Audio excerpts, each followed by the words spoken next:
नमस्कार मंडळी. आज नागपंचमी म्हणून मी चाललोय धामापूर मार्गे मालवणात. वाटेत जाताना या पुलावर ना हे सुंदर असा नजारा खूप भारी दिसता.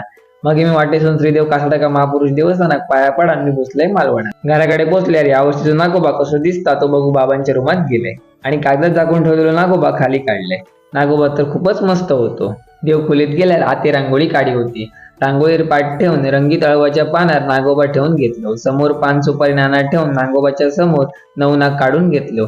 मग एका काकाने विधीपूर्वक नागोबाची पूजा करून घेतली.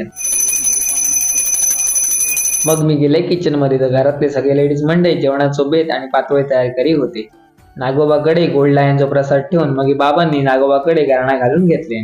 घरच्या देवाकडे आणि नागोबाकडे नैवेद्य ठेवून आम्ही घरातले सगळे मंडळी एकत्रित जेवून बसलो.